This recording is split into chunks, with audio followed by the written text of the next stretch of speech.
Hi, it's Joe here.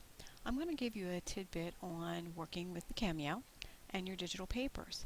This is if you want to change your size or even the direction that the paper is going in. So say for instance you might have stripes and you want to change them to where they're diagonals, that they would work better on a diagonal for you. You don't have to buy a separate paper. You can do that right within your Cameo. Print, cut it, everything right here. So let's go ahead and get started. The first thing I'm going to do, I'm going to go and I'm going to open a piece of digital paper. And so I'm going to go to open, and I'm already where I want to be as far as picking my paper. So I just need to show all files. And I already know that I want this particular one right here because it has the stripes in it. So I'm going to go ahead and choose that. And it'll just be a moment because my computer, for some reason, is slow. Okay, so what I want to do is I want to make sure that my mat setting is on letter because that's what I'm going to be cutting, and it's going to be a 12 by 12. So with Sherry Cave papers, they open as a 12 by 12 paper.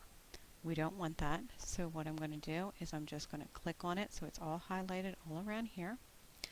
I'm going to go up to the size menu, and I'm going to highlight the size, the width, and I'm going to put 6.0, and since it's already 12 by 12, I can hit lock aspect ratio because it's already a square, so I'm going to make it a 6 by 6, which is generally the size paper that we use anymore for card makers.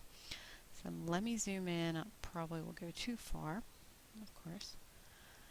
And you can see they're very small pinstripes. Okay, I want to change that. I want them a little bit bigger, and I think I might want them on a diagonal.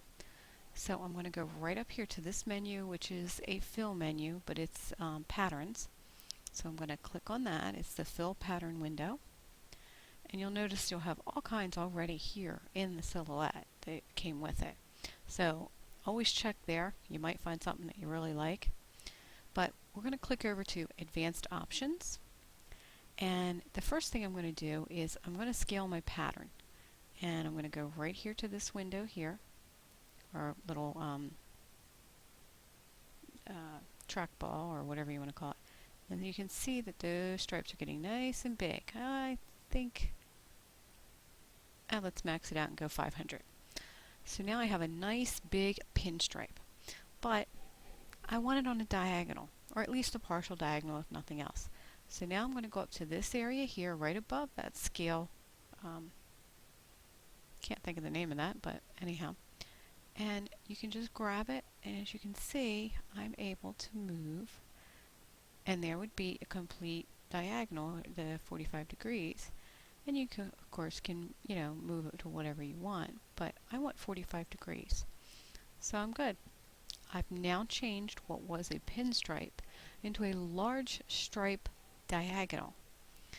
So now is all I would need to do is I can print this, and I can cut it with a paper cutter or whatever. But if you don't want to do that, you don't need to. What you could do is click on this. You're going to go up to this little scissors right up here, and right now it's set at no cut. We're going to go ahead and say cut around the edge. Now that's put a cut around that edge. So let me zoom back out so you can get a good idea, because now we're going to cut and we're going to print. We also need to make sure that we put those reg marks on. So you're going to do show reg marks, make sure you're within the area. So now you can go ahead and do your standard printing, which would be going up here, printing your paper, then go ahead and then put it into your silhouette and cut.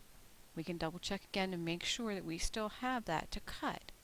And when we do, when we click those scissors, you see the red line around there. So now what's going to happen, I'm going to have a nice digital piece of paper that is purchased as a pinstripe, but I've now made it into a diagonal larger stripe. So this will fit my card better than the pinstripe would have. Hope this has been helpful, and stay tuned for some additional Cameo tips coming up. Thanks for stopping by and joining me.